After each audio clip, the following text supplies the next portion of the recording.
గురువుగారు అలాగే భగవద్గీతకు, ఉద్ధవ గీతకు ఉన్నటువంటి తేడా ఏమిటి? రెండిట్లో భక్తి భావం ఎందులో ఎక్కువ కనిపిస్తుంది? భగవద్గీత భారతాంతర్గతము, ఉద్ధవ గీత భాగవతంలో ఉన్నది, ఏకాదశ స్కంధంలో ఉన్నది. అయితే దానికి ప్రధానమైన తేడా ఏంటంటే, అంటే యుద్ధభూమిలో అందరూ శంఖాలు పూరించేసి ఎవరికి వాడు శంఖాలు పూరించేసి యుద్ధం ప్రారంభిద్దాము అనుకున్న సమయంలో ఈ విషాద యోగంలోకి చేరినటువంటి అర్జునుడికి విషాదాన్ని పోగొట్టి కర్తవ్యాన్ని ఉపదేశించడానికి సంగ్రహంగా యోగశక్తితో యోగమాయా ప్రభావం చేత కృష్ణమాయ ఆవరిస్తే ఏం జరుగుతోందో కూడా ఎవరికీ తెలియకుండా చాలా అతి సూక్ష్మ కాలంలో భగవద్గీతను ఉపదేశించాడు. ఇది భారతంలో ఉన్న కథ.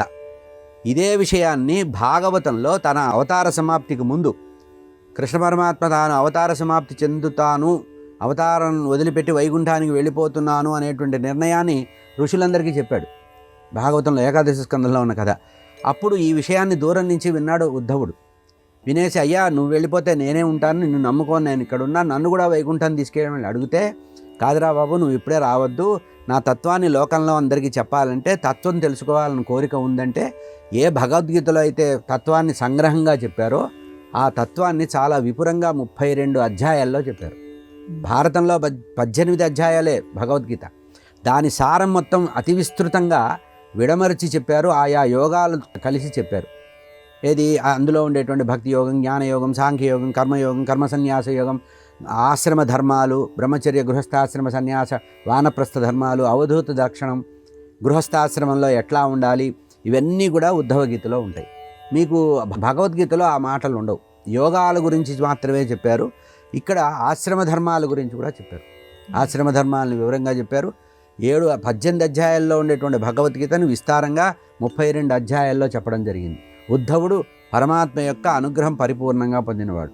ఇంకో రహస్యం కూడా ఉంది. భారతంలో కురుక్షేత్రంలో ఏ భగవద్గీతనైతే అర్జునుడు విన్నాడో, యుద్ధం అంతా అయిపోయిన తర్వాత రాజ్యం చేస్తున్న సమయంలో ఒకరోజు కృష్ణ పరమాత్మను అడిగారు, స్వామి అప్పుడేదో యుద్ధభూమిలో నేను అడిగాను, నువ్వేదో చెప్పావు, నువ్వు వేగంగా చెప్పావు, నేను యుద్ధం చేశాను, ఏదో నువ్వు చెప్పినట్టు నీ మాట విన్నాను, అంతా మర్చిపోయాను, నా జ్ఞానం అంతా మర్చిపోయాను, మళ్ళీ చెప్పమంటే అనుగీత అని చెప్పారు.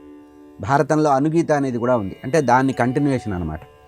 ఆ భగవద్గీత అనుగీతలో ఉండేటువంటి విషయాన్ని అతి విపులంగా భాగవతంలో చెప్పింది ఇది. ఇక్కడ ఏంటంటే, ఇక్కడ కర్తవ్యం చెప్పల, ఇక్కడ చెప్పింది కర్తవ్యం కాదు, యోగము ద్వారా జీవితాన్ని సార్థకం ఎట్లా చేసుకోవాలో ఉద్ధవ గీతలో ఉంటుంది.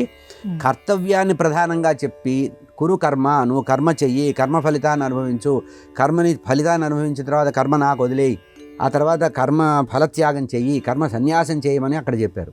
కానీ ఇక్కడ ఏంటంటే, క్రమంగా బ్రహ్మచర్యాన్ని ఎట్లా ఆచరించాలి, క్రమంగా గృహస్థాశ్రమం ఎట్లా ఆచరించాలి, వానప్రస్థం, సన్యాసం, ఆ తర్వాత అవధూత లక్షణాలు, అవన్నీ కూడా వివరంగా చెప్పింది ఉద్ధవ గీత. కనుక సంగ్రహంగా చెప్పినటువంటి సారాంశభూతమైనది భగవద్గీత. అతి విపులంగా ఉదాహరణలతో సహా, కథలతో సహా, అవధూత యదు సంవాదం కానీ ఇతర చాలా గీతలు ఉంటాయి. ఉద్ధవ గీతలో చాలా గీతలు ఉంటాయి. అట్లా ఐల గీత మొదలైనటువంటి గీతలు ఉన్నాయి. 32 అధ్యాయాల్లో విస్తృతంగా చెప్పింది. అది భాగవతంలో ఉన్నది ఉద్ధవ గీత, భారతంలో ఉన్నది భగవద్గీత. రెండిట్లలో విషయం సమానమే, కానీ ఇది విస్తృతంగా ఉంటుంది, అది సంగ్రహంగా ఉంటుందంటే. అక్కడ కర్తవ్యం కోసం చెప్పాడు, ఇక్కడ జీవితాన్ని ఉద్ధరించుకోవడానికి ఉద్ధరిస్తూ చెప్పాడు.